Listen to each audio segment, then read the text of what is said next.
Good morning, everybody. Can everybody hear me okay?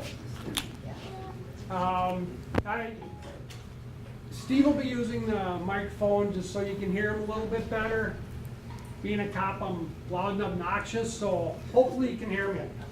A quick introduction to Steve, highlighting the dramatic increase in drug prosecution and its impact on other areas of law enforcement.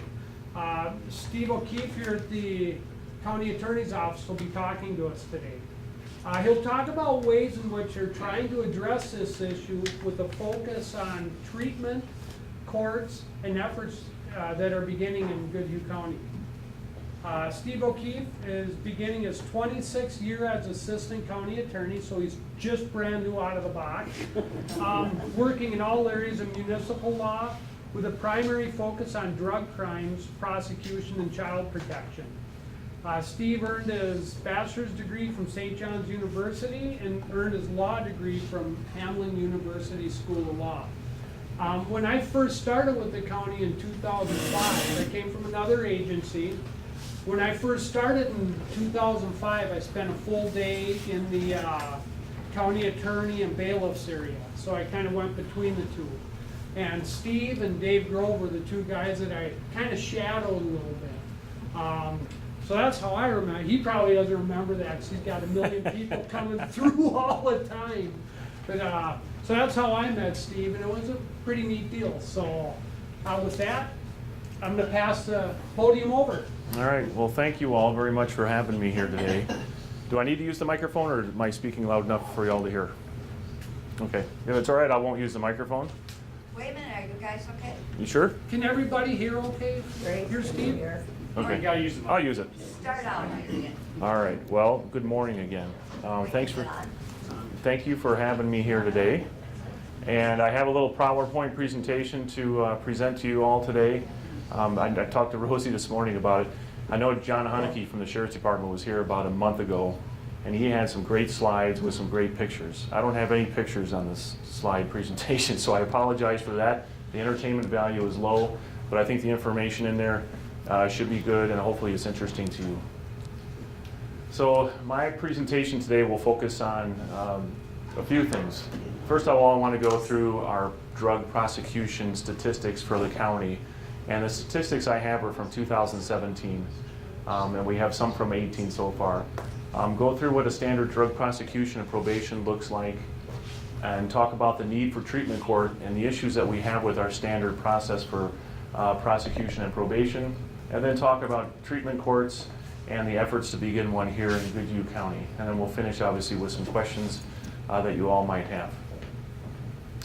All right, so to get started here, the number of we have seen a significant increase in drug prosecutions over the last 4 or 5 years. This slide shows you that in 2010 we had 75 drug-related charges charged out, and in 2017 we had 313.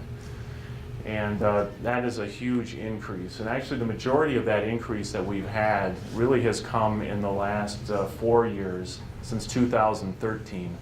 In 2013, we had 91 drug-related prosecutions, and you can see that's just an enormous increase. Methamphetamine is still the #1 drug that we see coming in the court systems.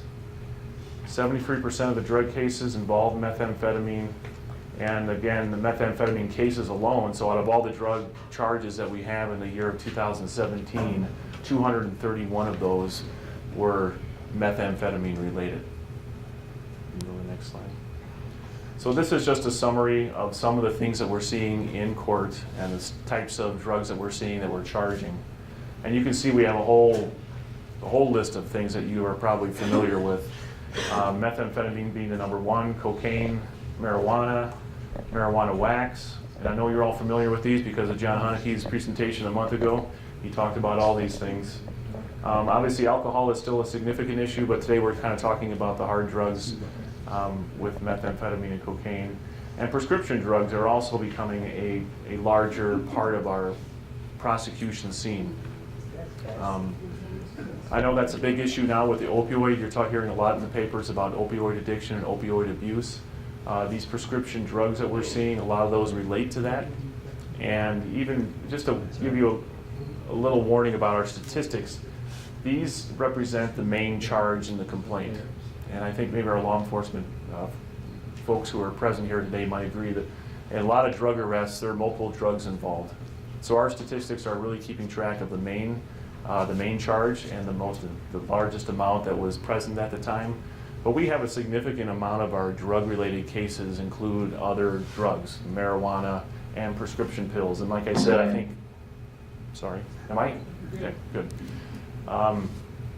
Like I said before. We're having trouble seeing the screen, and so Okay. that's where we're walking around trying to That's figure out. trying to adjust for that. Good. Is that better? Or, Please close it That- more, please close it. okay, Yeah. so that's not helpful. Yes. There, right there. No. And it's so small anyways, so. Yeah. Wait now, crank it. All right, so prescription pills and medications are a part of the scene probably at a larger degree than what these numbers indicate. You can see in our prescription drug numbers in 2017 were 32 cases, but that's the cases with the primary charge is prescription drugs. The other ones that are included, especially the methamphetamine, we do find a lot of prescription pills mixed in with those cases as well.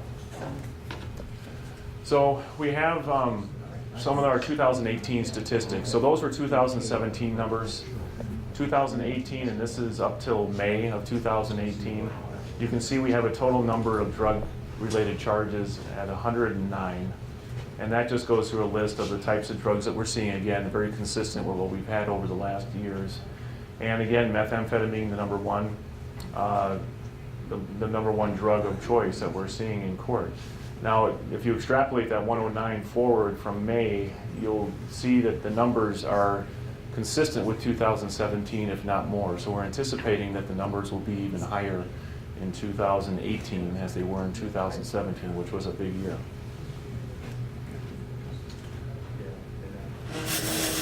Okay.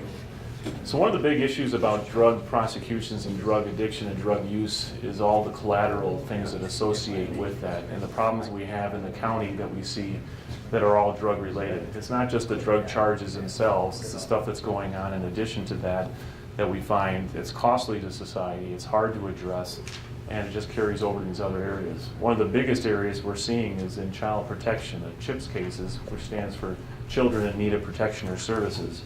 That is one of the big areas where drug addiction is a major issue. Some statistics from our Health and Human Services folks in 2017, 110 children placed out of the home in Goodhue County. And I would say 90 to 100% of those cases involve some kind of a drug abuse situation. So child protection is hit very hard, the families are hit very hard by this, and the county gets involved, and those placements obviously are not good for the kids, they're not good for the cost, it's expensive, and it's just the ramifications are huge. Civil commitments are also on the rise because of this, chemical dependency commitments as well as mental health commitments, MI, mental illness. All these things kind of go hand in hand. What we talk a lot about now is these co-occurring disorders, which is hard to get at, and we have some treatment folks in the audience too, so hopefully if we have questions about that later, they'll be able to help us out. But the co-occurring, usually we're talking about chemical dependency issues, but a lot of these folks we're finding out also have underlying mental health issues that we're trying to find. The system that we have now in a normal criminal prosecution and probation situation does not really get at that mental health issue very well, and that's one of the bonuses for the drug court, which we'll talk about later. Theft-related offenses, a lot of our theft-related crimes, break-ins out in the country, petty thefts and things like that, are fueled by drug use or the need to find more resources to buy drugs. So what we're finding is that the addicts and people looking for drugs are out scavenging the countryside and selling property, the things that they steal, to support their drug habits. It's a major issue. Domestics, again, the family situation at home, we're finding that the drug addiction and drug use in the home obviously is not conducive to good relationships. And we find a lot of our domestic abuse, assault types cases involve chemical dependency issues, underlying chemical dependency issues. So this just gives a real snapshot of the bigger problem with continued drug use and how that affects other areas that we deal with at the county attorney's office. well, I guess I should have started with part of my background. I've been with the county attorney's office for over 25 years, but I've been doing drug prosecutions for about 20 years of that. So I've had a long history of seeing these people come into court, and all these increases and fluctuations with the court calendar are things that I've dealt with personally in court. And it's and know firsthand the difficulty it is to address that addiction issue. It's very gripping on people. So this is a problem that we're facing. Drug arrests are going up, as you saw from the statistics. They just keep going up and up and up, and the increases over the last few years have been pretty significant. I'm not sure what the overall cause of that, if that's an overall use issue, or if our law enforcement folks are getting better at spotting drug use. I know a lot of the cases that I get in court come from traffic stops. In the old days, they came from investigations that took time and had to be developed before an arrest was made. But now our officers are very well trained at making traffic stops and seeing signs of drug use and drug possession, and those are called interdictions, and they're finding a lot of folks and arresting a lot of folks with drugs in their vehicles because of that. So that could be one of the reasons why the numbers are up. Maybe the training for law enforcement is better, but there's lots of reasons, but I think overall drug use is probably up. So I think that's what those numbers talk about. More than 80% of crime is drug and alcohol fueled. And some of these numbers came from some training that we went to with regard to our drug court. And these are from the National Association of Drug Court Professionals. And their statistics indicate that 80% again of crime is drug and alcohol fueled. And that's kind of goes back to those collateral damage issues that I talked about with regards to child protection and those other crimes that people are involved in when they're trying to feed their drug addiction or under the influence. 23.5 million people across the country are in need of substance use treatment. Goodhue County, we have a lot of people in need of treatment. One of our issues over time has always been resources and finding enough resources to support all the people that need that help. 3/4 of persons referred to treatment never enter or leave early. So that's a big issue as well. Even though they're being referred to treatment, folks are either not entering to begin with, or they're leaving early, so they're not completing the treatment. And that's another one of those issues that we're trying to address through the drug court program. Estimated cost of drug use in society, $6,120 per second. That's all the collateral issues associated with drug use and drug abuse. And we have the big issue of recidivism and repeat offenders. I know with those numbers that we have of the prosecutions, that a lot of those folks are repeat offenders. I went up to court yesterday with, I think, 18 cases for drug offenders, and probably 4 or 5 of those people had 3 or more files. So they're getting charged with drug offenses, and they're either on probation for a previous drug offense, or before we resolve the case in court, they're picking up new charges. So they have stacks of files, and it's difficult to get at because the addiction is so strong, and somehow we have to intervene earlier to try to stop that pattern of recidivism. So a typical standard drug prosecution, or actually prosecution for any of the cases that we deal with, it starts with the law enforcement arrest. It's referred to our office. The paperwork is referred to our office for charging. We file a complaint with the court. Sometimes the people are in custody because they've been arrested by law enforcement, and sometimes they're summoned to court through the paperwork. And then we instigate the prosecution. Now, at that stage, this is kind of where the drug court stage would begin, is in that prosecution stage. But the typical scene is that we get them into court. There's several hearings before the prosecution is resolved. One of the issues with prosecution in the court system, it can take time. We have cases that can last up to 1 year before they're resolved, from arrest to resolution. They can last up to a year just because the court process takes that long, and the number of cases that we're dealing with in court are pretty high. So sometimes it takes time to get some of these things through. And especially the more difficult cases, the cases that we're talking about for drug court, are usually the cases that involve people who have been in the system quite a while, like those multiple case files that I was talking about, and also cases that involve a larger amount of drugs where the person would be looking at a significant jail sentence or possibly prison as a sentence. Those cases tend to drag out longer just because the consequences are a little more severe.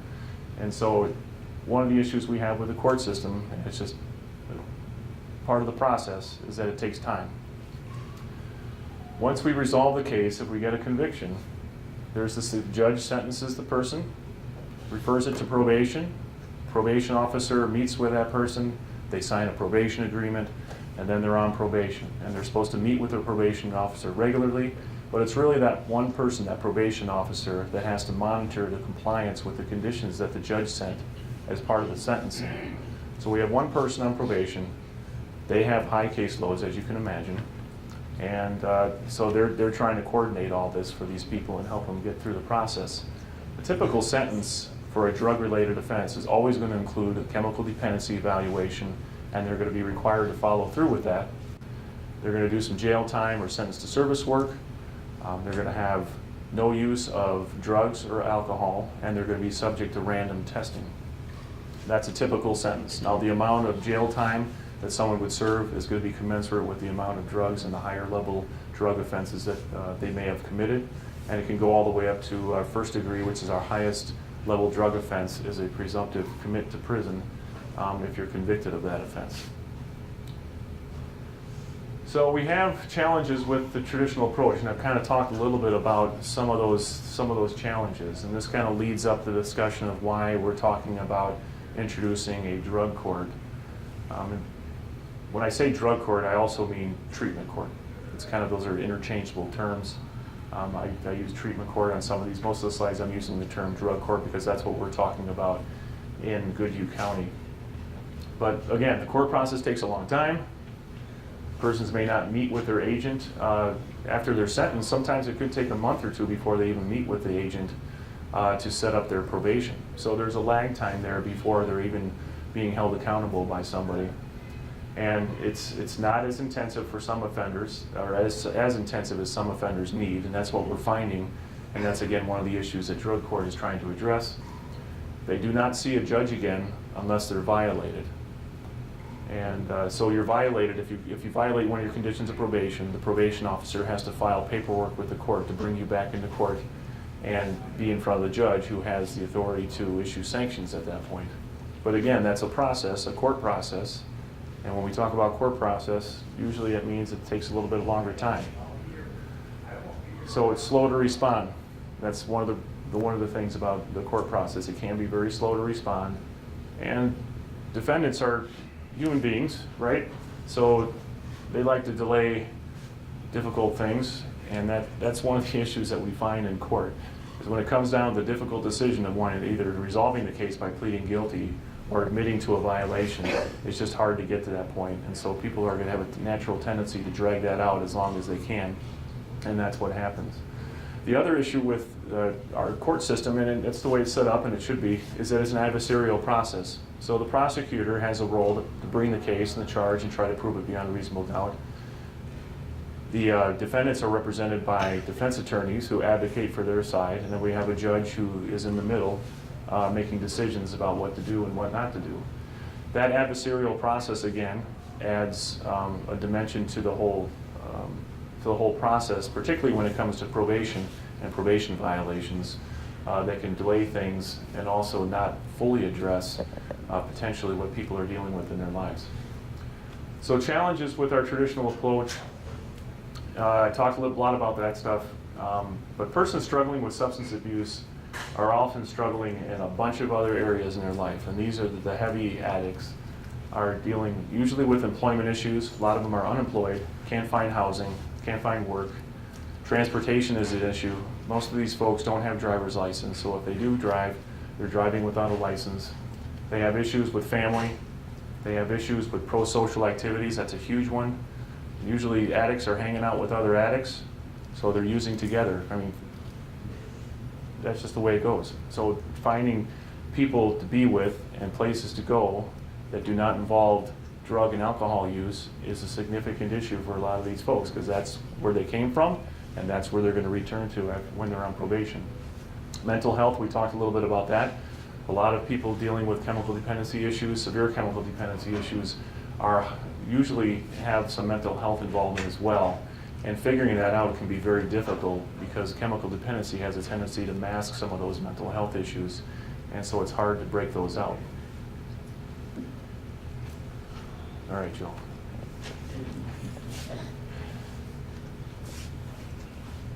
Okay, so this is some of the issues that we see with the traditional approach that we have in the court system.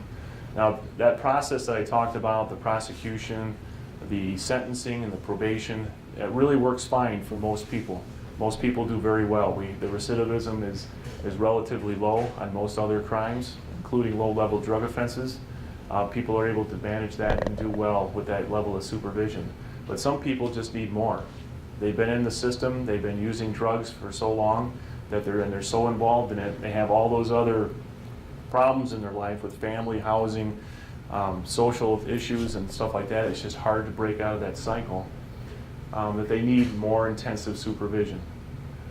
So we see that a high number of our probation violations really deal with continued use and failure to follow through with treatment. Those are probably the number one reason why someone would be violated for probation conditions, because they have not done treatment, haven't followed through with treatment, or they continue to use.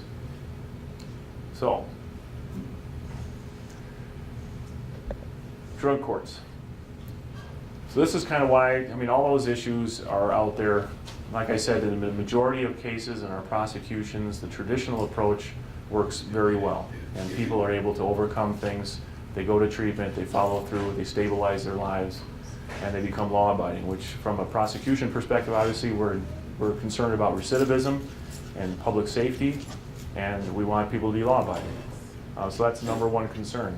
But like I said, for a lot of the folks who are struggling, that traditional approach is not enough for them. And so we've been talking about drug courts. They're also called problem-solving courts. They're also called treatment courts. And there are all different types of these types of courts out there. And what we're talking about in Goodhue County is a drug court. So drug courts and treatment courts, these type of courts, were initiated in Miami in 1989. So that's a long time ago. There's been these type of courts across the United States popping up for years. And the good thing about that is that there is a lot of research associated with drug courts now. And we can look at that research and hopefully develop best practices to implement here in Goodhue County so that we can serve people well and that it works. Response to the growing number of drug prosecutions, high level of drug offenders being incarcerated, and the cost of the system. Now, one of the big things that all this came about really was the incarceration piece. There are a lot of drug offenders who are filling up our prisons and jails over the years, and it simply wasn't stopping them from committing crimes when they got out. And so it's a lot of money invested in incarceration, and someone had the idea, well, maybe if we treat the addiction, get them sober, that they will stop committing these crimes. And the statistics have borne out over the years, once they started working through some of the problem areas and developed best practices, that has been the case. So that's why we're looking at it here. Next. Okay. So I'm just going to read these slides, because what is a drug court? A drug treatment court are evidence-based, effective problem-solving approach for dealing with drug and alcohol addicted offenders in the judicial system. Drug courts closely monitor the defendant's progress towards sobriety and recovery through ongoing treatment, frequent drug testing, regular mandatory check-in court appearances, and the use of a range of immediate sanctions and incentives to foster behavior change. And the behavior change obviously is the bottom line for what we're trying to achieve. And I underlined some key words, and we talked a lot about those in the slides previously. And drug court is trying to address all those things. And it does it, it's evidence-based, that's the great thing about it. Back in 1989 they started, I think it started slow, and I'm not sure if the evidence would support it early on, but now it does. They've developed a system of practices that are effective, and they know that work. It's ongoing treatment. So one of the biggest components of the drug court is treatment. And we have partnered with some treatment professionals to do that. And obviously that's going to be a big part of it. An ongoing connection with the treatment is going to be huge. Frequent drug testing, that's another huge component for these folks. In a traditional probation setting for our prosecutions, drug testing is usually random, and it's not super frequent. It usually can be frequent when they start probation, but as they move forward, it gets less and less. For more frequent drug testing is a key component of the drug court. Regular and mandatory check-ins in court, that means appearances in front of the judge we have a judge who is kind of spearheading our drug court initiative here in Goodhue County, and he will be the judge, Judge Bailey, who will be the judge that will be hearing these cases. And the statistics and the research shows it's that connection with the judge that is a huge part of these people's compliance. And the folks that come into our drug court, and we've seen it in other jurisdictions where we've done training and done site views, is that the participants really have a connection with the judge and they have a respectful relationship, and the judge's input and personality and interaction with these folks is really big for finding success in the program. And then immediate sanctions, that's the other thing. We talked a lot about the drug prosecution, and the court system can be delayed, getting people in. The whole idea about drug court is getting people into court frequently, weekly at first, meeting in front of the judge weekly, and then if there's something going on, the judge can address it right away. There's no delays. Right? So that immediacy is a huge piece to getting people to comply and addressing any issues that come up instead of waiting before they become big problems. Next. This is basically a summary slide of what was just read. So all the key components to drug court address all those problems that we're seeing in the regular court system with regard to these folks that just need more intensive supervision and contact. So drug courts in Minnesota and across the county have demonstrated that drug court is highly effective in lowering recidivism rates, and that's obviously what we're getting at. We have to lower recidivism rates, otherwise it's not a worthwhile venture, because it is costly. Lowering costs to the host county, it's cost effective as regard to standard prosecution and incarcerating folks. That's where the cost saving comes in. The drug court is a team approach.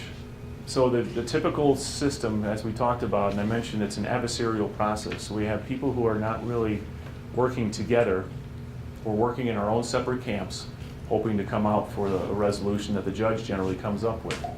The drug court approach is a team approach, and it's no longer adversarial, which means all the players get together: prosecution, the judge, probation, defense attorneys, treatment professionals, all come together and analyze each person's case individually and find out what was the best approach for that person and what kind of needs that they have that we can help address through the drug court process.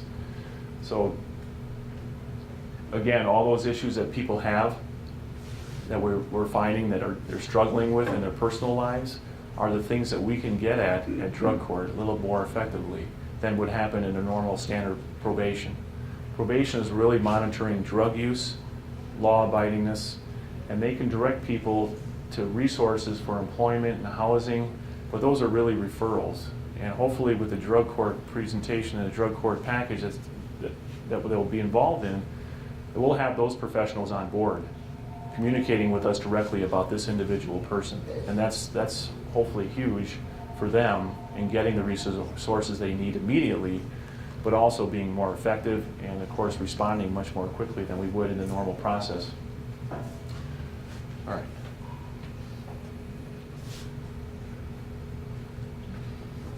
All right.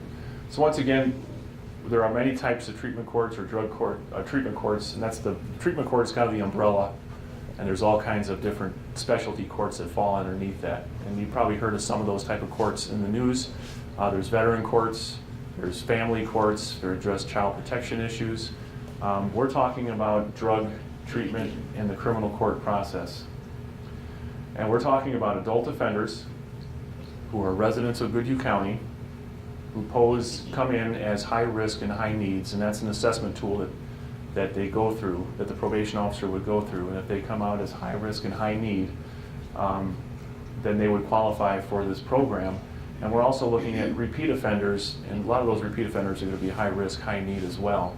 And when we're talking about high risk and high need, we're talking about high risk to recidivate, reoffend, and not be successful in the normal probation type of setting where normal treatment channels, right?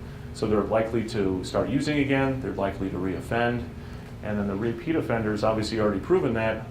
And like I said, we have cases where we have people with 3, 4, 5 cases pending at the same time, or even in the history in the last 5 years, they might keep coming back. They'll go through probation, they'll reoffend, they come back in the court system, we process them the same way again, they go back out, they reoffend, they come back. So we're trying to stop that cycle for some of these folks who really need the extra help. And this is not for violent offenders. So violent offenders are not qualified to participate in drug court. We're talking really about pure drug offenders, and we want to make sure that the public is safe, and we're not including violent offenders in the process. So in Goodhue County itself, these are the people, the groups of organizations that have been involved in the planning process for bringing drug court to Goodhue County. We have district court judges, county attorney's office, Department of Corrections, court services, court administration, sheriff's office, police departments. And we have Red Wing Police Department, but it's all the police departments in our county are involved in this and are supportive of it. First Judicial District Public Defenders, Common Ground, which is our treatment provider. So representatives are here today from Common Ground. They have signed on and have been very helpful in organizing and planning. We have some professionals also for mental health type of evaluations in the Prairie Island Indian community. And the one group that we didn't include in this slide, which I was going to add before I came here, was the public, because the cool thing about drug court really is that it's a collaborative. And that collaboration doesn't only include the professionals involved, it includes the community. One of the biggest things that our drug people struggling with addiction have in the community is, I think, pro-social environments where they can go and hang out with people and that are not involved in the drug community. And that's where the community really plays a huge role. And the community also plays a role in employment, in housing, all those types of things. People need to be willing to help out, and I don't think it's successful without that collaboration with the public as well. So, again, talking more about our drug court planning process in Goodhue County, Judge Bailey is the guy leading the charge. So he is a relatively new district court judge. He's been on the bench, I think, for two and a half, 3 years maybe. He's a former long-term public defender, and so he has had firsthand contact with a lot of the people that we're talking about who qualify for drug court. And he's seen a lot of the repeat offenders, the people that are struggling, and the fact that they keep coming back into court. And he wanted to address that issue in Goodhue County, and so he's kind of spearheading the charge here to bring this together. That we have a group of, the planning committee, we have a group of folks, including law enforcement, probation, treatment, the judges, and we're involved in some training from the federal government. The National Association of Drug Court Professionals held a training and taught us those best practices that I referred to earlier, and went through all the statistics about how these things work, why they work. And so we received a lot of training on how to run a drug court properly. And there's a lot of guidance out there from the federal government on how to structure drug courts so that they are effective and then they work. We initiated in 2017, we did apply for a grant to support drug court in Goodhue County. We're not awarded that grant. However, like I said, during that time period, even though the same group that denied our application was sending us to trainings around the country, so we thought it was interesting. We thought we had a good leg in, but there are a lot of people across the country trying to start drug courts, limited resources at that time, and we were not chosen. However, there is another application cycle that came up in 2018, and we did apply for that grant application again. So that is in the process. It's filed. I think we have a much better argument and story to tell this time around. And in the fall of this year, we should know if we were awarded that grant. And the good thing about that is that the federal government has upped the amount of money that they're awarding, that they're giving out to support drug court programs. And the original grant that we applied for was for 3 years, $300,000. Now it's 4 years and $500,000. And so that's a significant change, which would be nice if we could get it, because it gives us that extra year of getting going, and it also obviously adds the additional funding to help support it.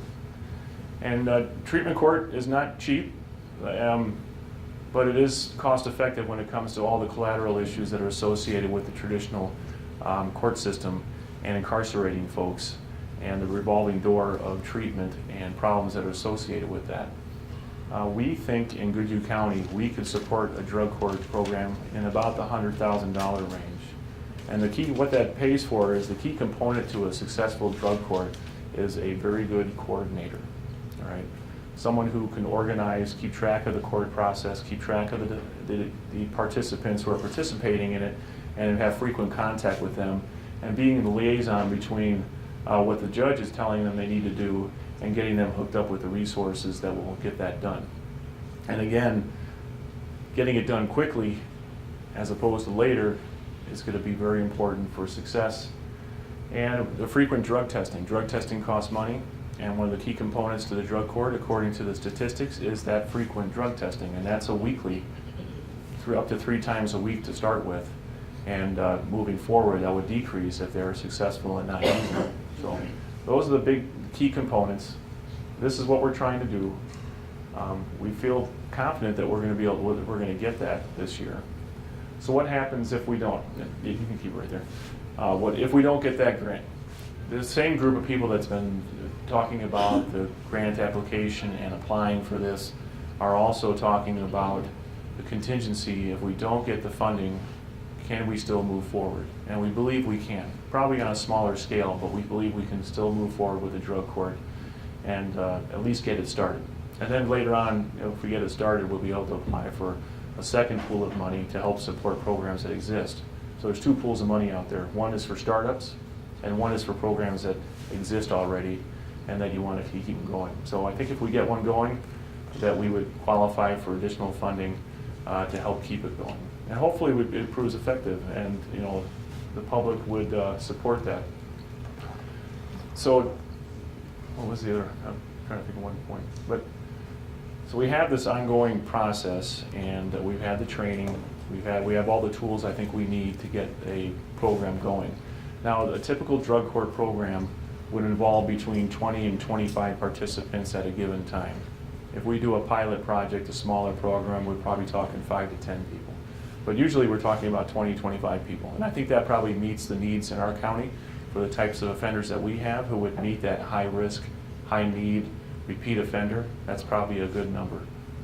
And if we could reach those, we would significantly decrease our caseloads in court and also decrease the burden on probation. So I talked about the public. This is just a slide. Commissioner Drodos from the Red Wing, who represents Red Wing on the Goodhue County Board, kind of organized a presentation in Red Wing regarding, he called it needles and pills, and it was really about this issue of drug abuse in our society and kind of bringing it up. And I just threw the slide in here just to show that we've seen that there's a lot of public support in pushing this drug court, and that's kind of why we're moving forward with it. And this is just some articles that were out there in the Republican Eagle regarding some of those issues. I know opioids, again, is a huge issue in the media right now and nationwide, and that's a big issue. In Goodhue County, we see that as an up-and-coming thing. We haven't seen a whole lot of opioid abuse as far as the numbers are concerned, but they are clearly there. Sheriff's Department and the police departments will probably tell you the number of responses they have had to overdose, and most of those are related to heroin or opioid abuse. You agree with me? Yep. And if you've heard of the drug Narcan used to resuscitate folks who are overdosing, that has been used quite a bit. We hear stories of that. So those are cases that we don't even see in court because if a person's overdosing, we're not usually charging them with a crime. And so those don't get referred to our office, but our local law enforcement will tell you that they are responding and they are using Narcan, and unfortunately we are having opioid-related overdoses in our county. So that's all I have for talking. So if anybody has any questions, I can help answer them. And of course we have law enforcement personnel. Marty Kelly's in the audience too from the Red Wing Police Department, and I know that he's has experience with all this stuff, and we have some treatment professionals here too who might be willing to answer questions. Yes? What is the youngest person and what is the oldest person? As far as drug use or drug addiction? Yes. So the question was age group for the people that we're seeing in court. Adult court is So we're talking about 18 years old. We have 18-year-olds who are coming into court.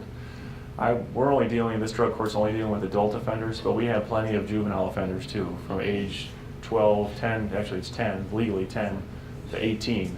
But we do have kids coming into court on drug offenses as young as 12, 13, 14. How severe their issues are, I can't tell you that. I don't deal with the juvenile stuff, but we definitely see that come in. So I think that juveniles get more resources when they go through court, because they're going through social services, so they're getting that direct contact, where an adult wouldn't. So it's not that drug court's ignoring juveniles, it's just juveniles have a different source of help. And if they have a supportive family at home, they're helping too, which is a big issue for the adults. They're, you know, a lot of these folks are on their own, and they're relying on the supports that they have, and oftentimes the supports they have are also abusing drugs, and that's not a good situation. In my career, I was kind of floored when I dealt with a 15-year-old who was in Narcotics Anonymous in NA. It surprised me. He's a nice kid, and I've been in Narcotics Anonymous for a year. I didn't know what to say to that, but I commended him for his successes. And then I have dealt with a 70-year-old heroin addict. So I think he's passed on since due to complications of a very hard life of drugs. But he has since passed. He was early 70s. So it's not isolated to your mid-20s or anything. It's the whole gamut. And I have definitely, I've been doing this for 25 years, and I've had people when I first started out who I prosecuted, who I'm still seeing come into court 25 years later, still having the same issues with addiction. It's a challenge, it really is, it's a struggle. And even when the people want to stop, they have a hard time stopping. And that, you know, those are really the people we want to make sure we can help and get them the resources they need, the ones that are motivated. Drug court is supposed to be a motivation for change. And the judge in the process has the power to sanction folks, okay? So that's the stick of the whole thing.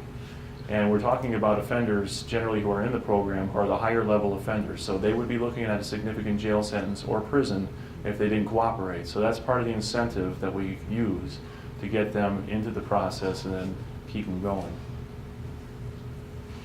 Yes?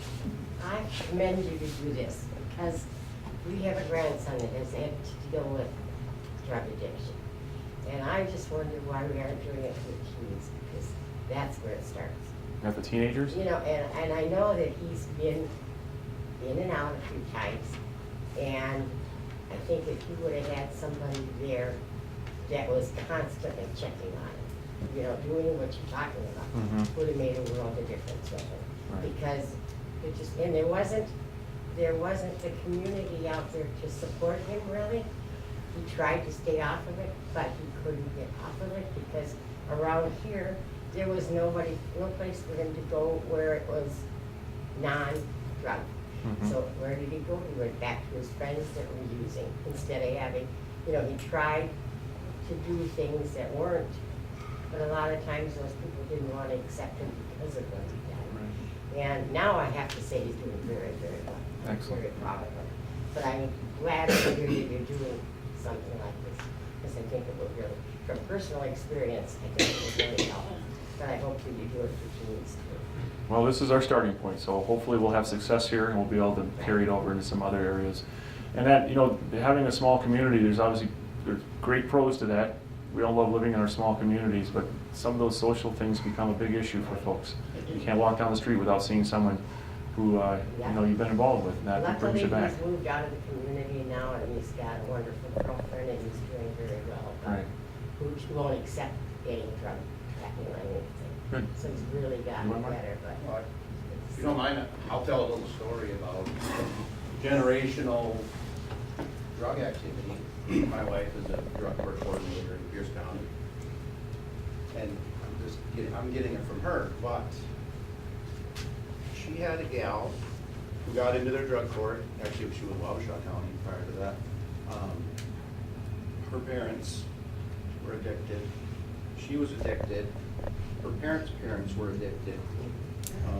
And in fact, I've been here 30 years. I'm on the third generation of children that I see with all sorts of issues, including drugs.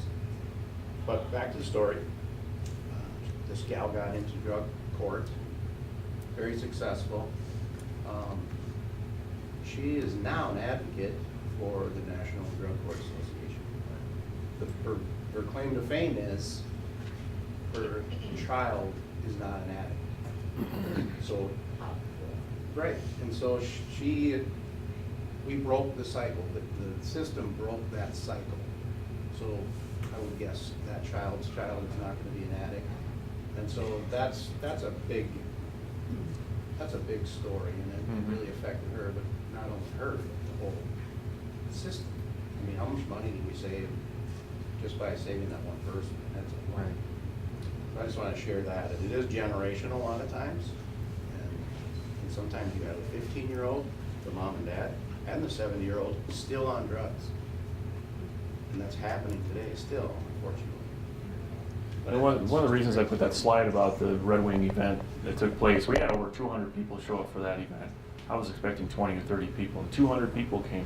And it was just a wide variety of folks, including people who were going through recovery at the time, people who were out of treatment recently, those who have recovered and are in recovery, and people like yourselves who knew friends, relatives, family who had issues with addiction. I had a lot of stories afterward, people talking to me about what can they do to help their grandchild or whatever else.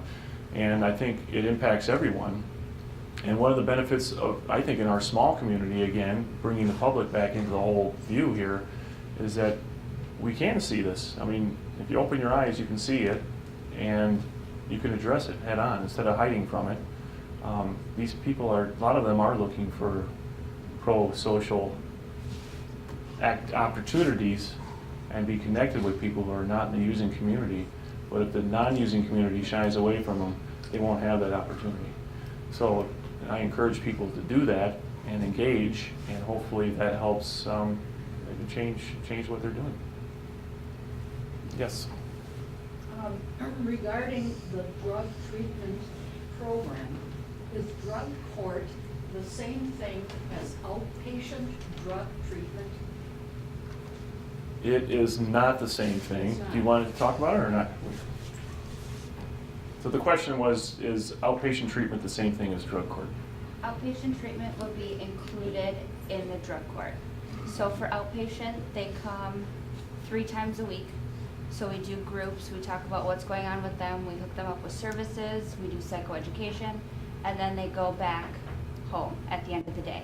So drug court would be different in that, once a week, we're in court and we have meetings and we all get together to support them, probation, treatment, the judge, stuff like that.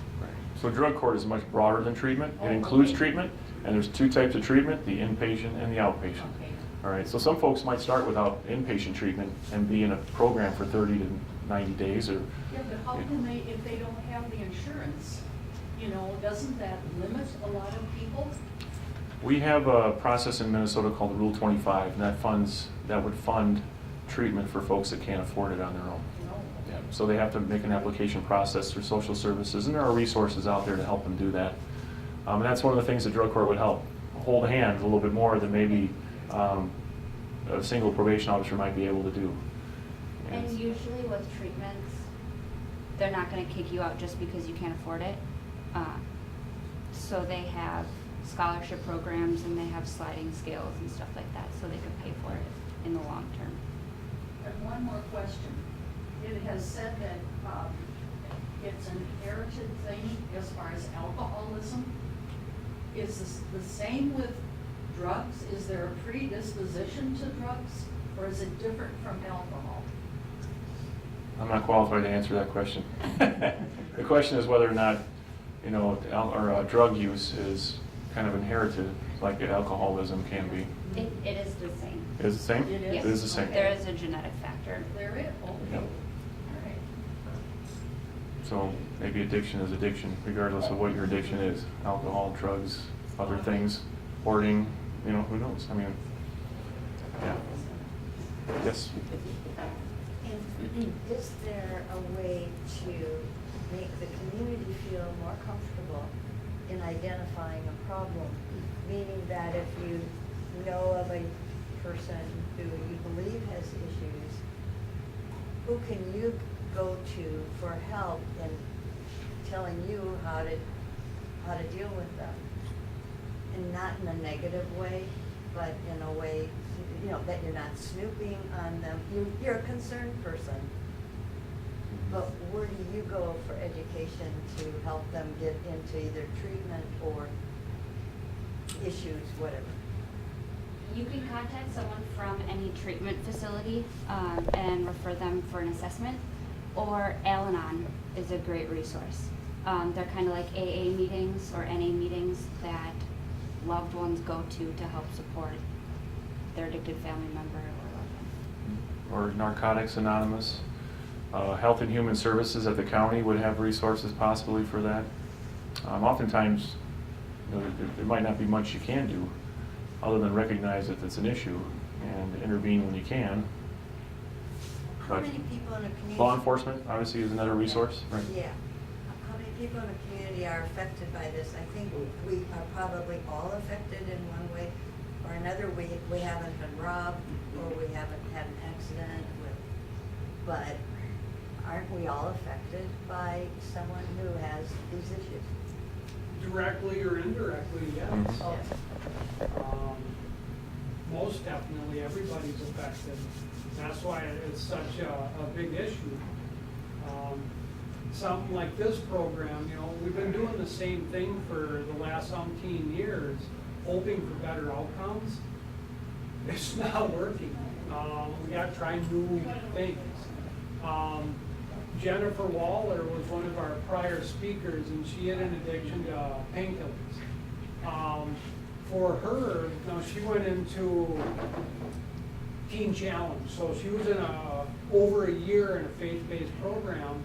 And one of the biggest things for her on follow-up is she told me, yeah, I was using the drugs, you know, there was a high, there was this feeling, that feeling, and she tried to quit before. But for her, the key to it was finding the underlying trauma that was pushing her down the path of the drug use. And she was able to accomplish that with Teen Challenge. And that's the hardest part that the professionals have to deal with. But it's finding that.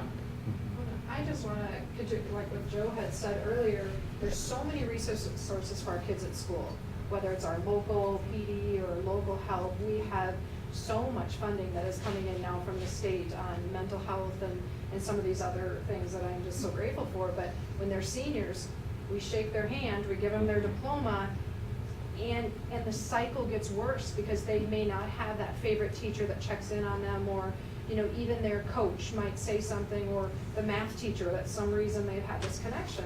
And I think they become adults and they don't have that anymore. And so I'm glad to see this connection, because what I'm seeing is a lapse of, it's not all successful. I'm not saying every teen, you know, beats and what a battle that is. You know, we can help with their home life. We can help. There are so many resources out there for them. It's the shaking their hand and shoving them into adult world that is so hard, and glad to see that they're doing more for adults. So I agree with what Lieutenant Berg said. I think there are things for kids out there. I don't know if it's all successful because it's just that hard of a challenge, but at least there's things there for them. Mm-hmm. I think this is a good step in the right direction for our adult population. So I guess I'm just thankful We'll keep that some of forging the, ahead. we need to figure out what's going on from high school to adult world and workforce and community and what that is for them, I think. Yes. So you're aiming for somewhere 20 to 25 people that realistically that 100,000 per year Mhm. would kind of cover and do that. If you don't get this grant, then you're looking at trying just a test pilot so you can at least get it started. And that would Correct. cover maybe 5 people. 5 to 10 people, I think we thought realistically we could do, because what we would have to do then, we would probably not have a coordinator. And so we would be relying on the probation officer to kind of fill that role to the best of their ability. And of course, their caseloads are already significant.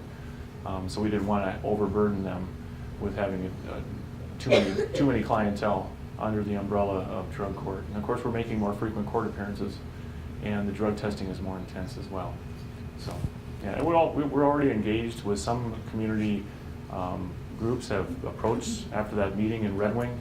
We had a couple of groups in Red Wing approach and indicate that they might have some money to help support an ongoing drug court program. So we haven't really explored all that yet. We're still trying to see if we can get this federal grant, and then we'd probably be looking for those other opportunities for funding. For just a minute too, we do have a representative from Congressman Jason Lewis's office. Angela, you were going to bring some, or Yes. yeah, because he's working on a bill or whatever. Yes. This might be So, appropriate now. thank you for having me. Congressman Lewis has been advocating for a lot of the opioid treatment bills that are in the House. But he's also advocating for criminal justice reform, because we know that that is a big piece to all of this. And like, as you were saying, with not lumping the violent crimes with nonviolent, you have the nonviolent crimes such as the drug offenses. And so we think it's really important to make sure that the punishment fits the crime, and also provide those treatment programs and resources to the people who are struggling. I did bring some paperwork. If anybody wants any, I'll have them in the back here. Some of the papers I brought summarize the bills that are in the legislature right now on the federal level, and there's quite a few. A lot of these bills address the treatment programs, they address prevention, they address the medical side to it, and again, the criminal justice reform as well applies there. But I have cards, so if anybody wants to reach out to our office regarding any of these issues, please do.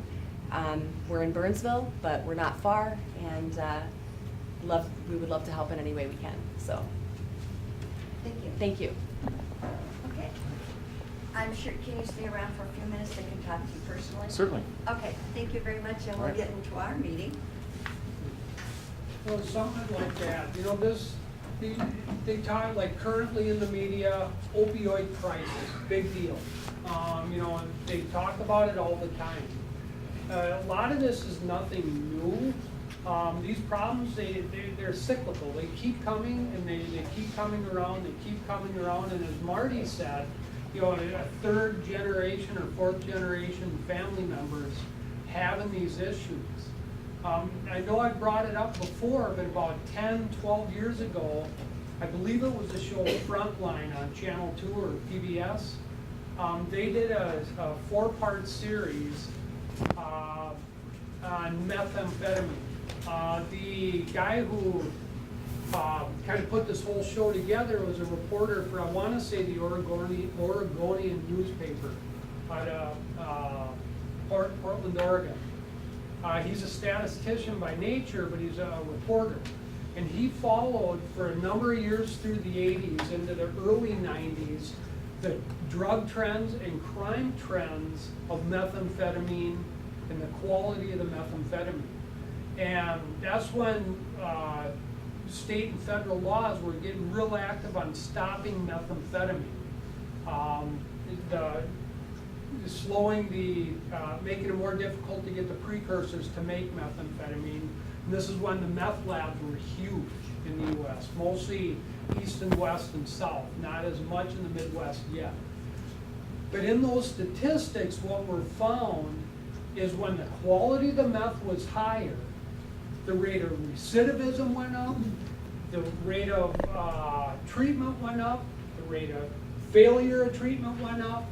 And then when a good law would get put into place and the quality of the meth and the availability of the meth were down, it was harder to get the good stuff, the rates of crime went down, the rates of recidivism went down, the successes of treatment went up, and it was a phenomenal 4-part series. And I watched it on the internet, winter time, call loaded slow, and they did 4 15-minute sections, and I was able to find it and watch it during my shift while eating a sandwich in the car. So something's got to be done, and this, I hope, is a step in the right direction, because the people he's been dealing with for 25 years, us guys on the road are dealing with, and pushing them that way. And just like you and I, they want the same successes. But there's a lot more to it than something as simple as just taking a drug. It's a big mess. It's a very difficult task. And it's definitely a lot more complicated than just stopping using, because that's the challenge, right? But this is the type of conversation we get here, and what I wanted to mention is that I was interviewed last time, and when I made my little 30-second statement, of course I couldn't remember what it was, but they said, the reporter said, "You said compassion." I said, "Yeah." She said they had done a whole series on drugs. No one had mentioned compassion. Well, you can see both these guys are showing compassion. They're concerned for getting help, and they just don't speak that maybe I would talk about compassion. So it's nice for us in this situation to get to know people like this. So thank you very much. Thank you. Thank you, Tom. Yeah.